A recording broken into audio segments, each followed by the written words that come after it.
नमस्कार, मैं हूं श्वेता सिंह और आप देख रहे हैं आज तक। रामलला की जन्मभूमि पर हम इस समय मौजूद हैं और रामलला के वकील हमारे साथ जुड़ रहे हैं। रविशंकर प्रसाद जी, कितने किरदार में सर आपके बताऊं। वैसे तो हम बातचीत जरा उन बातों की भी करेंगे जो कुछ पिछले एक साल में हुआ है। ट्रिपल तलाक आपने जिस तरीके से वो फैसला लिया था उसको एक साल पूरा हो गया है, लेकिन पहली प्रतिक्रिया मैं आपसे इसी बात पर लेना चाहती हूं कि अब जब भूमि पूजन कुछ दिनों में यहां पर होने वाला है तो रामलला के वकील का दिल क्या कह रहा है?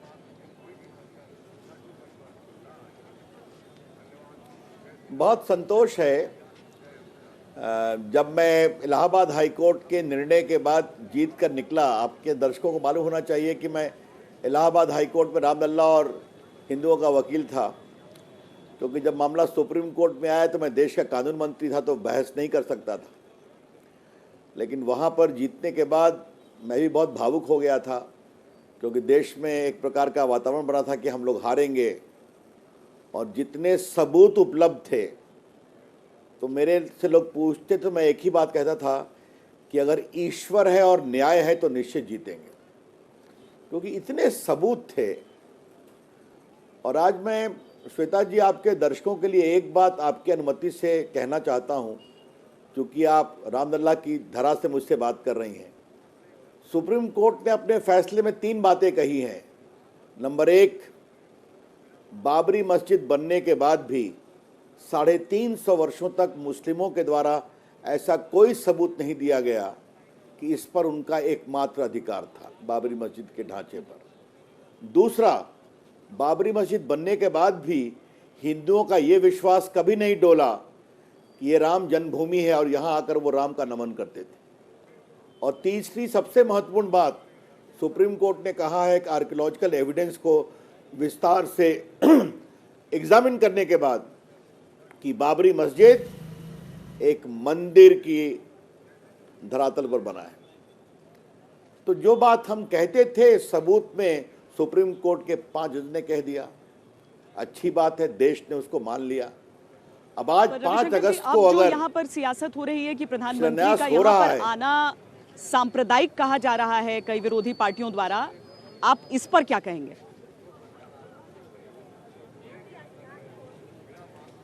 देखिए श्वेता, ये कोई सियासत आज की बात है क्या?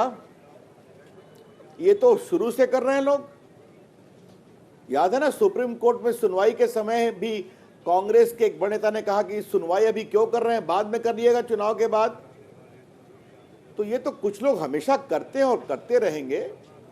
लेकिन आज मर्यादा पुरुषोत्तम राम का एक भव्य राम मंदिर उनके जन्म स्थान पर बनने के लिए शिलान्यास हो रहा है।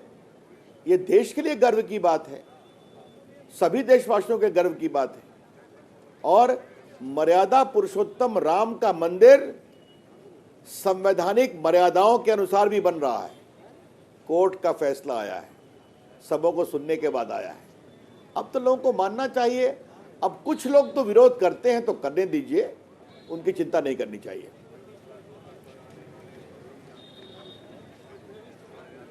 रविशंकर जी, ठीक 1 साल पहले की बात है। मुझे याद है कि मैं आपके घर पर ही उस समय आपके निवास पर आई थी और वो तमाम मुस्लिम महिलाएं वहां पर आई थी जिन्होंने ट्रिपल तलाक का जो फैसला आपने लिया था, जो निर्णय लिया था कि अब नहीं दिया जा सकेगा, ये संवैधानिक नहीं रह गया है, वो सब आई थी आपके पास धन्यवाद कहने के लिए, आपको मिठाई खिलाने के लिए।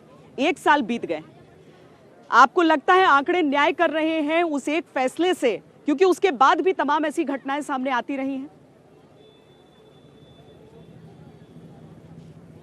देखिए, पहली बात तो अच्छा आप आई थी और आपका भी बहुत धन्यवाद करता हूं। आपने बहुत ही वो यशस्वी कार्यक्रम किया था। लेकिन अभी आपने राजनीति की बात की, तो ये मुझे बताइए कि दुनिया के 20 इस्लामिक मुल्कों में 3 तलाक को नियंत्रित किया गया, पाकिस्तान हो, बांग्लादेश हो, अफगानिस्तान हो, मलेशिया हो, इजिप्ट हो, भारत में 70 साल क्यों लगे? और आज मैं आपसे बहुत पीड़ा से कहना चाहूँगा, हमारे प्रधानमंत्री ने कहा था कि 3 तलाक की पीड़ित महिलाओं के साथ कोर्ट के अंदर भी खड़े रहो और कोर्ट के बाहर भी। कितना विरोध हुआ था, याद है आपको ना? और जब मैं इसका शोध कर रहा था श्वेता, तो मेरे लिए भी एक पीड़ादायक एहसास था कि रोटी जली हुई बन गई तो 3 तलाक, पत्नी लेट से उठी तो 3 तलाक, और एक तो आईटी प्रोफेशनल ने मुझसे संपर्क किया, उसके पति ने गल्फ कंट्री से उसको व्हाट्सएप से दे दिया 3 तलाक, क्योंकि उसको तीसरी बेटी पैदा हुई थी। ये क्यों होना चाहिए? भारत ऐसे देश को 70 साल क्यों लगे? हाँ, आज है, कानून क्या है इस बात को आप जान लें आपके दर्शक। 3 तलाक तलाके बिद्दत दोगे तो जेल जाओगे। बेल तभी होगी जब पत्नी की सुनवाई होगी और उसको सब्सिस्टेंस देना पड़ेगा, और एफआईआर वही करेंगे या तो पीड़िता पत्नी या उसके रक्त के संबंधी भाई बहन माता पिता, और समझौता हो सकता है अगर पत्नी को सुनवाई के बाद मजिस्ट्रेट ऑर्डर करता है। अभी जो पूरा माइनॉरिटी कमीशन और अल्पसंख्यक विभाग ने इसके बारे में तहकीकात की है, वक्फ बोर्ड से पूछा है, बाकी से पूछा है, संख्या में बहुत कमी आई है, डर भी पैदा हुआ है। और सबसे बड़ी बात है, उस समय इस भी मुल्क की खवातीन हमारी उस समय भी मुस्लिम ये बहनों बात के हुई हाथ थी में कि एक अधिकार है। जो कानून आना एक बात है और कानून को किस तरीके से लागू किया जाए, उस पर अमल कैसे किया जाए, वो एक दूसरी बात हो जाती है। बड़ी अच्छी चीज़ है कि आप लोग ये भी सोच रहे हैं कि कैसे मुस्लिम महिलाओं की स्वतंत्रता के लिए, उनकी आज़ादी के लिए एक दिवस के तौर पर मनाया जाए इस तिथि को। लेकिन आपको लग रहा है कि जिस तरह से कानून जितना कड़ा आपने लाने का प्रयास किया, वो उस तरीके से वो अमल में लाया जा रहा है, या फिर कुछ खामियां आपको लग रही हैं अभी भी उस प्रोसेस में? देखिए, संख्या कम हुई है। कल मैं एक कार्यक्रम में था, मुख्तार अब्बास नकवी के साथ स्मृति जी भी थी, बहुत मुस्लिम महिलाएं आई थी दिल्ली में भी, और मैंने देश भर में उनसे वर्चुअली बात की। तो देश दुनिया भारत में एक आशा जगी है, और कुछ लोग जो 3 तलाक दिलवाने का धंधा करते थे उनके अंदर भी खौफ आया है। तो कमी इसलिए भी आई है, लोग समझते नहीं गलती हो रही है, तो कॉम्प्रोमाइज़ की संख्या भी बढ़ी है। ये अच्छी बात है। मैं कभी नहीं कहूँगा सब ठीक हो गया है, लेकिन जिस धड़ल्ले से 3 तलाक दिया जाया करता था, तो अब देने वालों के मन में एक खौफ है कि कानून है, हम जेल जा सकते हैं। और खवातीनों को, पत्नियों को ये अधिकार मिला है कि अगर ये जबरन 3 तलाक देंगे, क्योंकि 3 तलाक का मतलब क्या है? शादी खत्म, जाओ सड़क पर घर से निकल जाओ। और देखिए श्वेता, एक बात का ध्यान रखिए, 3 तलाक की सबसे अधिक पीड़ित महिलाएं गरीब मुस्लिम बेटियां थी, बहुएं थी, याद है ना आपको? बाकी भी थी, आपको पता ही है, डॉक्टर भी, इंजीनियर भी करते थे, ये अधिकांश संख्या उनकी थी। और आज जब 1 साल हुआ है, तो मैं आपसे एक बात कहूँगा। एक दिन 2 मुस्लिम महिलाएं मुझसे मिलने आई थी मेरे कानून मंत्रालय में। उसने एक ही बात कही, रविशंकर जी, हमारी ईद भी आज है, हमारा 15 अगस्त भी आज है। तो ये इस कानून की अपेक्षा थी। मुझे इस बात का बहुत सुकून है कि प्रधानमंत्री के निर्देश पर कानून मंत्री के रूप में मुझे इस विषय को लेने का अवसर मिला। और मैंने एक बात कही थी, कुछ लोग क्या कहते थे कि छोड़ दो, जजमेंट हो गया, तो क्या उनको बिलखना छोड़ दें, रोते हुए छोड़ दें? तो मैंने एक बार संसद में कहा था कि मैं नरेंद्र मोदी सरकार का कानून मंत्री हूं, राजीव गांधी सरकार का नहीं हूं। हमारी सरकार उनको न्याय दिलाएगी। तो आज 1 साल के बाद ये लगता है कि थोड़ी सी इसमें राहत की सांस वो ले पाई हैं, सुकून की सांस वो ले पाई हैं। और जागृति करनी पड़ेगी, हम लोग मिलकर काम करेंगे, आपको काम करना पड़ेगा, सबों को मिलकर काम करना पड़ेगा। इतनी सारी चीजें इस 1 साल में हो गई हैं कि विश्वास नहीं होता है कि सिर्फ 1 साल का समय बीता है। खैर, सरकार का तो 1 साल से अधिक का समय हो गया है, लेकिन अभी देखिए ना, ट्रिपल तलाक की बात हम कर रहे हैं, इसके बाद 5 अगस्त को धारा 370 की बात आ जाएगी, और उसके बाद तो ये जो कोरोना का समय शुरू हुआ है। आप जब आज पीछे मुड़कर देख रहे हैं, तो आप ये भी देख रहे हैं कि यहाँ राम जन्मभूमि पर रामलला के मंदिर के लिए भूमि पूजन होना है। आप ये भी देख रहे हैं कि जो 3 तलाक है उसे लेकर 1 साल का समय जो है वो पूरा हो चुका है। 370 हटाए 1 साल पूरा होने वाला है, और जिस तरह की खून की नदियों की बात की जाती थी, वैसा कुछ वहां पर नजर नहीं आ रहा है। देखिए, मैं आर्टिकल 370 पे कुछ ज़्यादा नहीं बोलूँगा, अब वो अतीत की बात हो गई।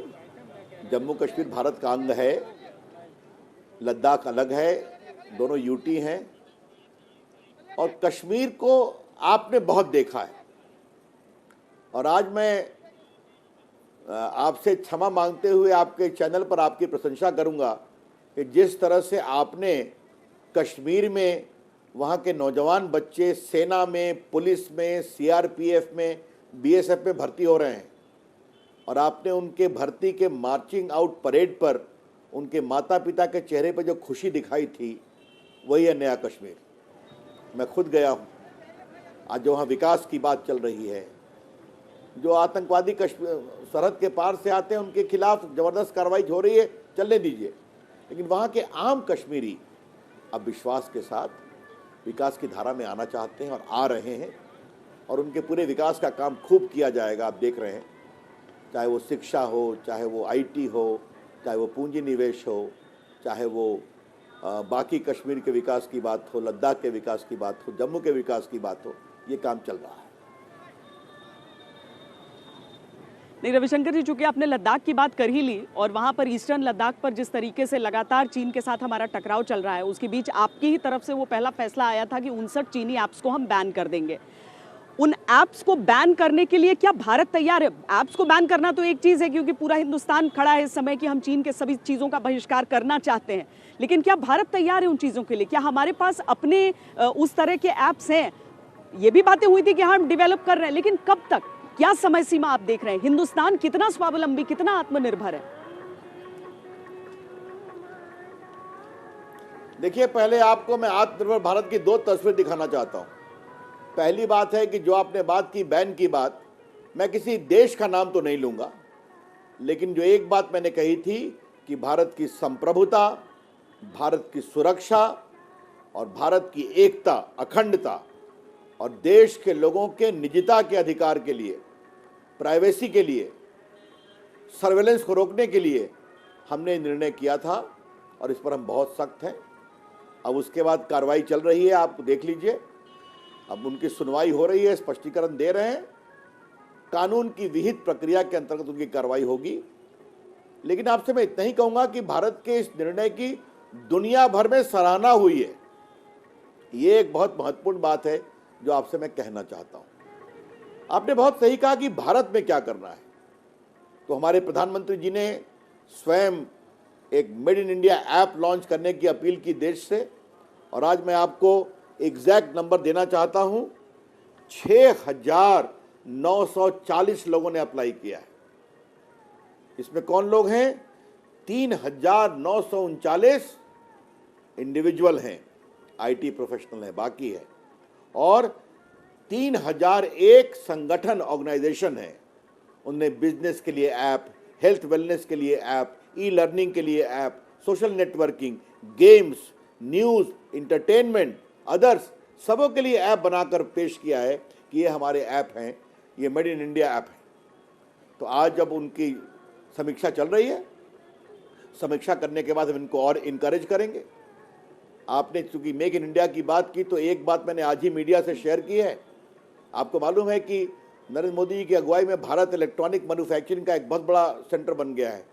लगभग 25% हर साल बढ़ोतरी होती है, और आपका स्टूडियो नोएडा में है, तो दुनिया में, भारत में 2 से 260 प्लस मोबाइल फैक्ट्रियां आ गई हैं, और आपके नोएडा के नोएडा में बहुत आई हैं, लगभग 90 से अधिक। तो इससे लाभ लेते हुए हमने एक प्रोडक्शन लिंक इंसेंटिव, ये जो फैक्ट्रीज हैं, ये असेंबल करने के लिए हैं या प्रोडक्शन के लिए हैं? दोनों। हमेशा जान लीजिए कि पहले असेंबल होता है, फिर प्रोडक्शन होता है।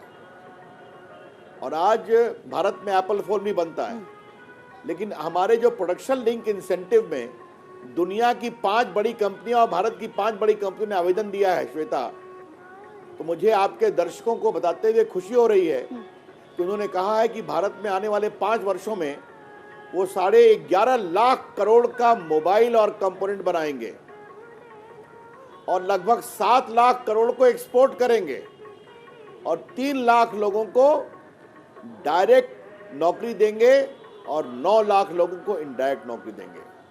यह है आत्मनिर्भर भारत, यह है मेड इन इंडिया कि कोरोना के समय में भी दुनिया भारत की ओर देख रही है।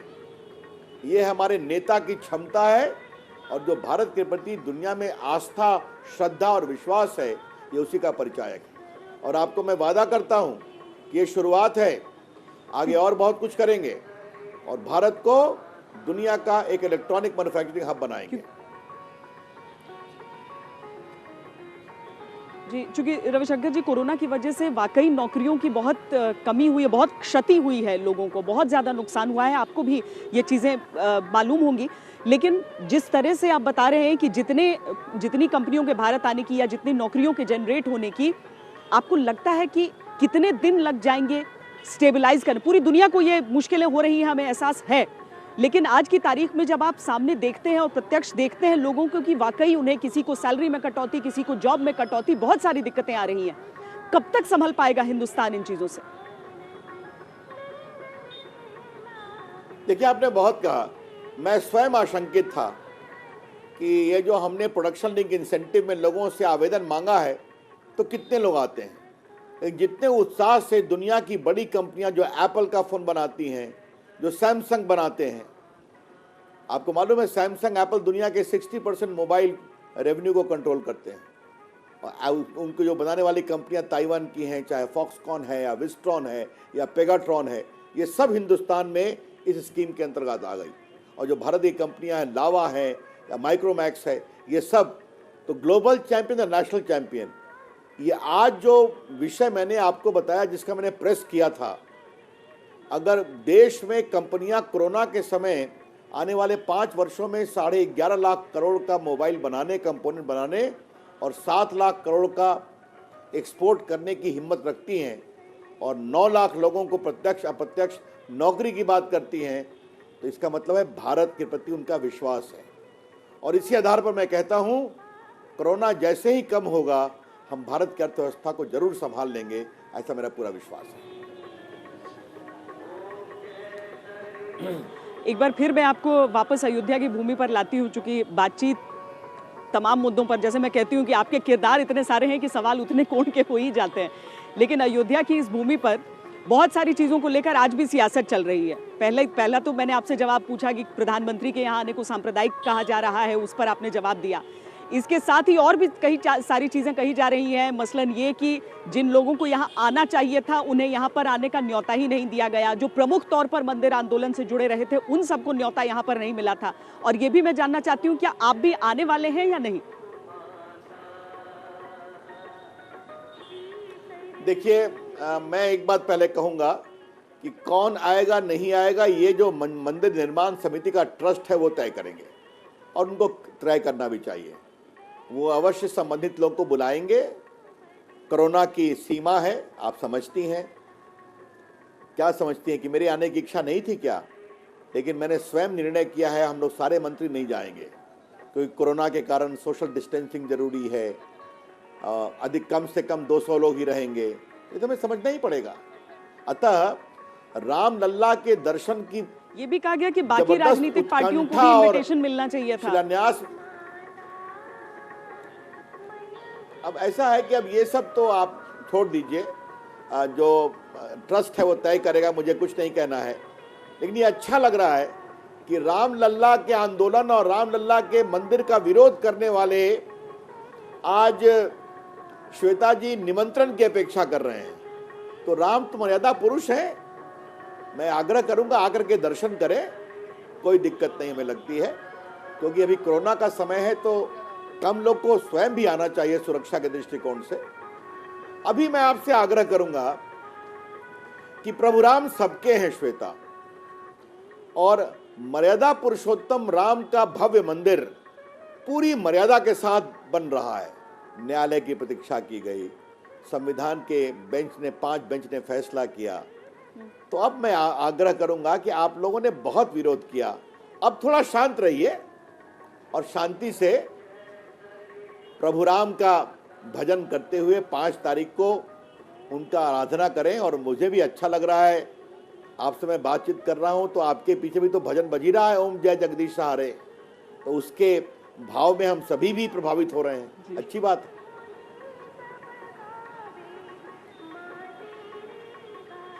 लोग ये भी कहते हैं कि मोदी सरकार के जितने सारे मुद्दे थे वो खत्म होते जा रहे हैं, ऐसा लग रहा है। धारा 370 अब वो मुद्दा नहीं रह गया, ट्रिपल तलाक की बात जिससे हमने शुरुआत की थी वो एक मुद्दा नहीं रह गया। अब राम मंदिर का निर्माण क्या अगले चुनाव की टाइमिंग के हिसाब से एडजस्ट करके तो नहीं किया जाएगा?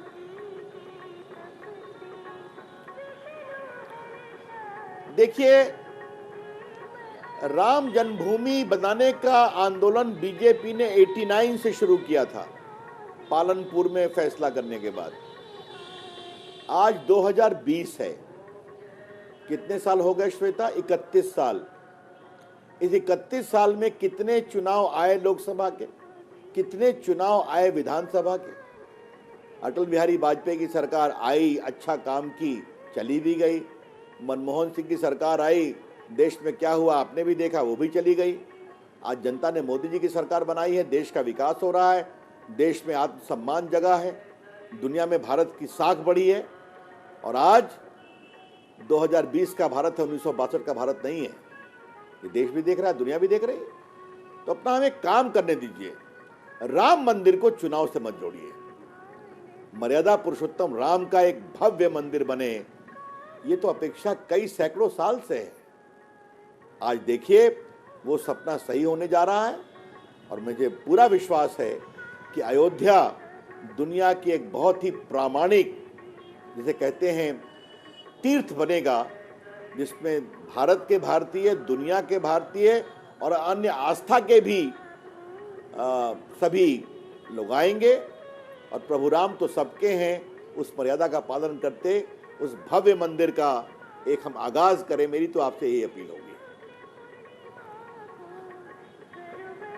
रविशंकर जी, बातचीत को खत्म करते हुए मैं, चूंकि आप पटना से ही सांसद हैं, पटना के रहने वाले हैं, सुशांत सिंह राजपूत की मृत्यु को लेकर बहुत सारे लोग बहुत आहत हैं कि क्यों नहीं उसका पूरा सच सामने निकल कर आ रहा है। क्या आपकी तरफ से भी प्रयास हो रहे हैं? आपकी क्या चाहत है? देखिए, आपने सही कहा। सुशांत मेरे शहर पटना का है, जो आपका भी शहर है। मैं तो उसके दुर्भाग्यपूर्ण मृत्यु पर उसके घर भी गया था, उसके पिताजी से मिला, उसकी बहनों से मिला, उनके दिल का दर्द देखा। और सुशांत सिंह राजपूत से मेरी एक मुलाकात हमेशा याद रहेगी कि जब पिछले साल हम लोग शपथ ले रहे थे, तो राष्ट्रपति भवन में कई फिल्म स्टार आए हुए थे, उसमें सुशांत भी थे। वो मेरी तरफ आए, मुझे नमस्ते किया। हमने कहा, तुम पटना के हो? तो कहा, जी सर। कहा, मुझे पहचानते हो? कहा, सर मैं आपको देखता हूँ टीवी पर। हमने कहा, पटना में कहाँ रहते हो परिवार? कहा, सर राजीव नगर में। ये मेरी उससे अच्छी छोटी प्यारी सी मुलाकात याद है। और फिर मैं घर गया। इतना प्रभावी, प्रतिभा संपन्न कलाकार इतने संदेहास्पद परिस्थितियों में दुनिया से चला गया। इसकी पीड़ा श्वेता मुझे है। कोई भी जायज दुख होता है, वो तो मेरे शहर का था। उसके पिता का दर्द, उसकी माँ का दर्द, उसके क्षमा करे बहन का दर्द, उसके बहनोई का दर्द, सबने मुझसे चर्चा भी की है। कानून मंत्री के रूप में मेरी सीमा है और मामला सुप्रीम कोर्ट में है। मैं एक ही बात कहूँगा, मैं इस बात का पूरा समर्थन करता हूँ कि सुशांत सिंह राजपूत की दुर्भाग्यपूर्ण मृत्यु के सारे मामले की ईमानदार जांच होनी चाहिए। और ये जांच बिल्कुल ईमानदारी से होनी चाहिए और जल्द होनी चाहिए। ये हमारी अपेक्षा हो, ताकि सच का सच सामने आए कि वो इतना ओजस्वी, प्रतिभा संपन्न कलाकार जो कितनी ऊंचाई प्राप्त करता, वो हमारे बीच से क्यों जुदा हो गया।